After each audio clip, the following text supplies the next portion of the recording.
Y pensar tú que has estado en esos... Yo no he ido a Jerusalén, nunca he ido a Tierra Santa, es una de las peregrinaciones que tengo pendiente, ¿no? Con mi familia, si Dios quiere. Pero debe ser impresionante, 3 semanas en Jerusalén, ¿no? Sí, la verdad es que a mí aquello me cambió la vida. Fue el principio de un largo proceso de conversión en el que ahora veo que el Señor lo tenía todo planeado. A veces es complicado entender la voluntad de Dios, pero a la larga, cuando todo llega a buen puerto, pues te das cuenta de que nada se le escapa, ¿no? Y ahora, pues con los años, después de analizarlo, sí, me doy cuenta de que todo ha sido como tenía que ser. ¿Qué años tenías tú cuando fuiste a Jerusalén?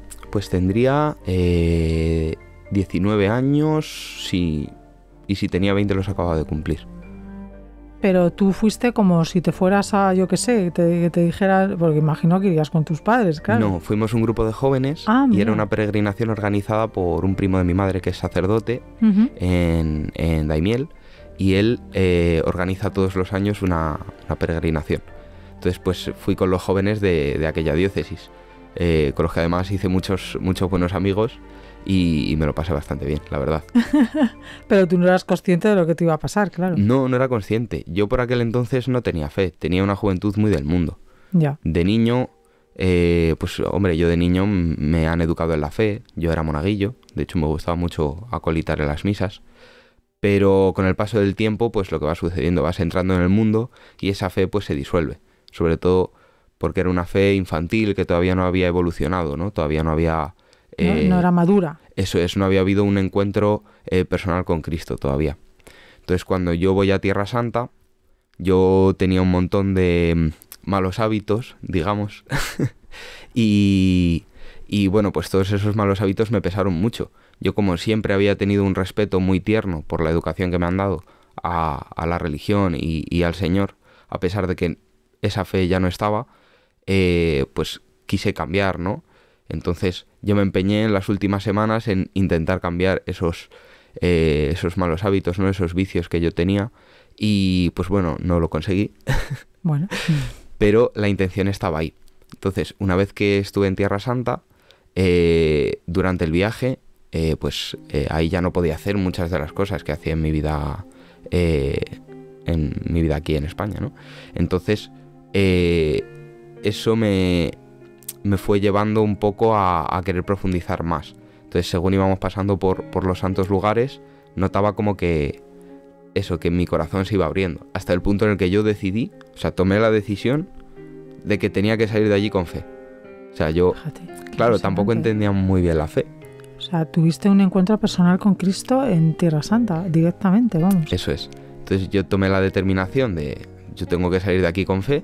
Entonces cuando por fin llegamos a Jerusalén y visitamos la Basílica del Santo Sepulcro, yo me arrodillé ante el sepulcro y yo, venga Señor, aquí, porque claro, a mí otros compañeros con los que iba me habían contado cosas sobre su encuentro con Cristo, sobre su conversión, y claro, yo, aquí, tiene que ser aquí, y nada. Y yo, desesperado. Al día siguiente volvimos a ir a la Basílica, volví a arrodillar delante del Santo Sepulcro y nada. Y yo pues ya estaba que no entendía nada, decía, Señor, pero si yo he rezado y te lo he pedido, ¿por qué no sucede? Y sucedió en una pequeña capillita durante la consagración, que es donde verdaderamente está Cristo.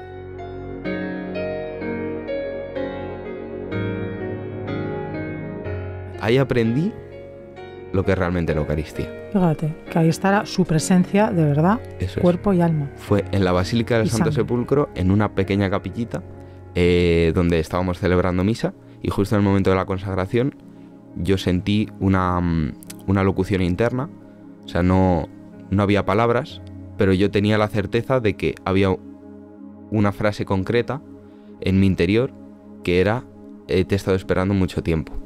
Madre Entonces mía. Me rompí totalmente. Se me ponen los pelos de punta, ¿eh? ¡Qué fuerte! A mí pues eso me impresionó mucho, me emocionó y me rompí, me eché a llorar. Y bueno, pues inmediatamente después de la misa acudí a la confesión con el primo de mi madre, que fue el que organizó la peregrinación, y me dio la enhorabuena y bueno, pues ahí empezó la primera fase de mi conversión. Eso es. ¿Y cuando vuelves ya de Tierra Santa, ¿qué pasa? Pues cuando vuelvo de Tierra Santa, yo antes de irme había estado hablando con una chica que me gustaba, ¿no? Entonces yo tenía pues mis amistades, algunas de ellas buenas que conservo hoy en día, otras de ellas pues no tanto, las cuales no conservo. Entonces lo primero que hice fue pues ir a misa. Y dije, bueno, yo ahora conozco a Jesús, tengo que ir a misa. Fui a misa, me presenté al sacerdote, a Charlie, que justo acaba de llegar, esto yo lo he sabido años después. Bueno, hay que decir que Álvaro es un Felires de Pinto y Sí. nos conocemos de aquí y Sí. bueno, pues nos vemos ahí en la parroquia y la verdad es que da gusto pues ver cómo esta parroquia tan viva y también de jóvenes, ¿no? Sí, sí, es una suerte, ¿verdad? La Sí, cantidad de jóvenes sí. que tenemos. Es increíble. Y de vocaciones. Y de vocaciones, Ujú. es verdad, es brutal. Sí, sí, es una auténtica suerte, sí. Sí, una bendición. Bueno, sigue, cuéntanos. Entonces, yo hablé con Charlie, con nuestro párroco, ¿Mm? y bueno, pues al poco tiempo tuve mi primera dirección espiritual. Yo comencé a frecuentar los sacramentos, la confesión y la Eucaristía, pero tenía muchos problemas pues por todos estos vicios que yo tenía ya adquiridos.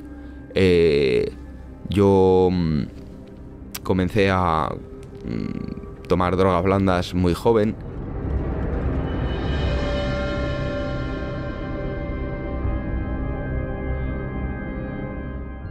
Y bueno, pues eso lo tenía arrastrando y también pues tenía cierto desorden con la bebida, ¿no? Aunque por aquel entonces no era nada muy grave. Pero el caso es que yo comencé a tener direcciones espirituales sin saber todavía que aquello se llamaba dirección espiritual. Sí, o sea, tú... Estaba muy verde. Bueno, pero te venía bien, ¿no? Sí. Era algo que te desahogabas, ¿no? Eso es. Claro. Entonces yo hablaba con el párroco y le contaba la situación con esta chica, que yo me estaba enamorando de ella, que quería pues salir con ella, etcétera. Empecé a salir con esta chica y así poco a poco esta chica no tenía fe. Y aunque sí que es verdad que al principio pues me quiso acompañar a misa porque yo hacía el intento, pues hombre, todo se volvió bastante difícil. Era un noviazgo del mundo, al fin y al cabo, y un noviazgo del mundo te aleja de Cristo. Y yo el error que cometí es no saber elegir a Cristo en vez de aquello que el mundo me estaba ofreciendo. No querer renunciar a mis amigos, no querer renunciar a... Y eso fue mi error, ¿no? O sea, porque yo podría haberlo hecho mucho mejor. Bueno, pero yo creo que Jesús o Dios tiene para cada uno un plan. Sí, eso es. Y tiene que ser cuando Él quiere. Sí, Porque, sí. a ver, todos hemos sido jóvenes, todos hemos hecho tonterías. Y ya me hubiera gustado a mí, personalmente, con 24 años que tú tienes, a mis 24 años no haber hecho las cosas que he hecho o que hice. Pero es que Dios tiene sus tiempos. O sea, tú no puedes manejarlo. Entonces, claro, Él tenía para ti ese momento. Eso es. Y a veces de los errores aprendemos. Claro, la pedagogía de Dios es así, ¿no? Cuando Él ve que nos falta algo, que estamos sin terminar de cocinar, por así decirlo, pues Él nos deja otro rato a nuestro libre albedrío hasta el momento en el que nos concede las gracias más poderosas, ¿no? Y eso fue un poco lo que me pasó a mí. Los siguientes 3 años, pues estoy viviendo una vida, me fui alejando de la iglesia, dejé de frecuentar de nuevo los sacramentos, volví a los vicios y comencé a trabajar mucho. Comencé a trabajar un montón y basé un poco mi vida básicamente en el trabajo y nada más. Y luego en tener un descanso muy poco santo. Trabajaba mucho, me agobiaba, mi relación me agobiaba porque sentía que faltaba algo. Y bueno, todo esto me fue llevando a sentir un peso muy grande en mi espalda y pues terminé teniendo problemas con la bebida.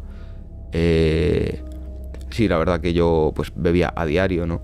Y mi vida se convirtió en una cosa muy desesperante porque yo llegaba de trabajar, me emborrachaba y al día siguiente pues me volvía a ir a trabajar. No sé cómo aguanté tanto tiempo, Pues sí. la verdad, Es verdad. porque yo muchas mañanas me iba llorando a trabajar, Paloma. Iba llorando a trabajar diciendo, no voy a volver a hacerlo. Y al día siguiente lo volví a hacer.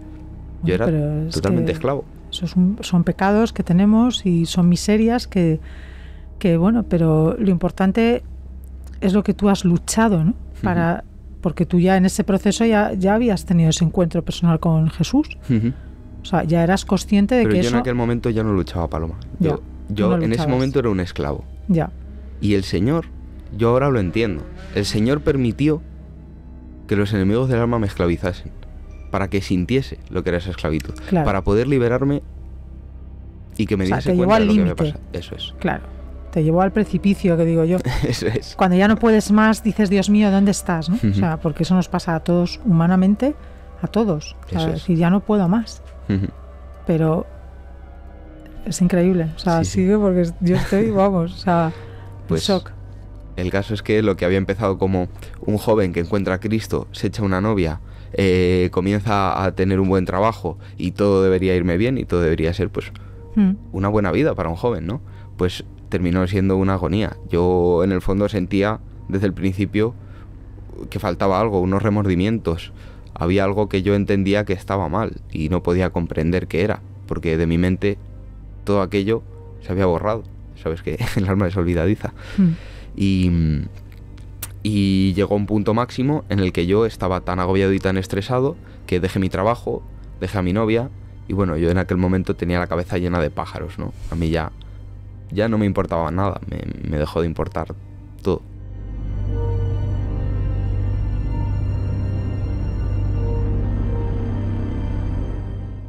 Y bueno, así pasó un tiempo, luego tuve otro problema, una noche interminable, como yo las llamo, me rompí la clavícula, me tuvieron que operar, tuve que estar luego encerrado en mi casa, ahí me deprimí todavía más y llegué casi a tocar, bueno, llegué a tocar fondo, ¿no? ¿Tocaste fondo? Sí, emocionalmente sí. Y un mes después de eso, cuando ya pues estaba bien de la clavícula, etcétera, en otra noche interminable pues me sucedió una cosa que prefiero no contar, ¿no? Bueno, pero no, tranquilo. una cosa que fue muy desagradable, ¿no? Uno de estos cosas que pueden ser el gran error de tu vida y por unos segundos no lo es. Y ¿sabes lo que pasó al día siguiente? ¿Qué pasó? Que me desperté y sabía lo que tenía que hacer. Fíjate. Ni siquiera lo pensé. Yo me desperté, ni siquiera me acordaba de cómo había terminado la noche anterior, por desgracia, pero me desperté y sabía lo que tenía que hacer. Me fui directo a la parroquia, me arrodillé ante el sagrario en la capilla, delante de ese precioso Cristo que tenemos en la capilla de Santo Domingo. Hombre. Y allí me rompí. Por segunda vez. Fíjate. Y mi segundo encuentro con el Señor fue mucho más sencillo. No hay locuciones internas, no es en Tierra Santa, es en la capilla de mi parroquia de toda la vida, delante del sagrario. Pero de nuevo, la unión está ahí, ¿no? En Cristo sacramentado. En esas dos situaciones, la verdadera importancia es Cristo sacramentado, ¿no? Y la verdad es que lo más impresionante fueron las gracias que me concedió el Señor. Yo pude abandonar todos los vicios que tenía, dejé de consumir las cosas que consumía y dejé de beber. Fíjate. Y la verdad es que todo cambió mucho. Desde entonces, pues misa diaria, comunión casi diaria. Doy fe de ello, ¿eh? y bueno, pues eso. Y confesión. La confesión frecuente. Claro. Me suele gustar confesarme por lo menos una vez a la semana, pero dependiendo de la fuerza que te da Cristo, pues a veces incluso tiene que ser más. Pero yo siempre digo que es mejor confesarse mucho que no confesarse. Mejor, claro que sí. Para recibir a Jesús hay que estar en gracia de Dios. Uno no puede recibir a Jesús con el alma sucia o con pecados. Eso es. O sea, no puede ser. Es mejor que no comulgues y esperes a poder confesar que ir ahí con esos pecados. Eso es. Entonces yo pienso que, por ejemplo, el Padre Pío a sus hijos espirituales les decía que la confesión debía de ser pues al menos una vez en semana. Pero yo pienso que si tú tienes ahí algo que te está haciendo daño y que es un pecado y que tú sabes que eso le está ofendiendo a Cristo, pues híncate de rodillas y confiésate. Eso es. Es que además es que te quedas nuevo. Sí. A veces nos llenamos mucho de respetos humanos, ¿no? Sí. Esta tentación de no pueden verme que me confieso tan a menudo porque entonces la gente va a saber que soy un pecador. Es que somos pecadores Claro, todos. lo piensas y dices, ¿qué miedo tienes? Claro. Es que ¿por qué vamos a misa cada día? Eso es, porque somos pecadores. Porque somos pecadores, necesitamos la gracia de Dios. Es que si no, no iríamos.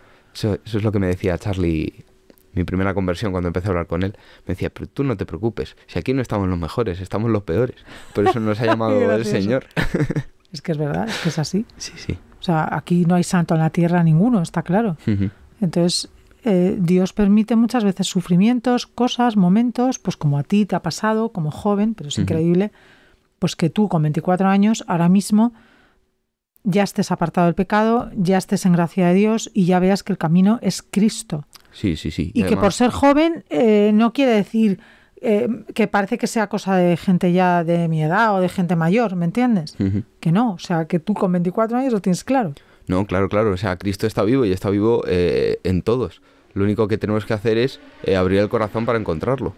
Pero esto es para todos, o sea, independientemente de la edad, a todo pueblo y nación.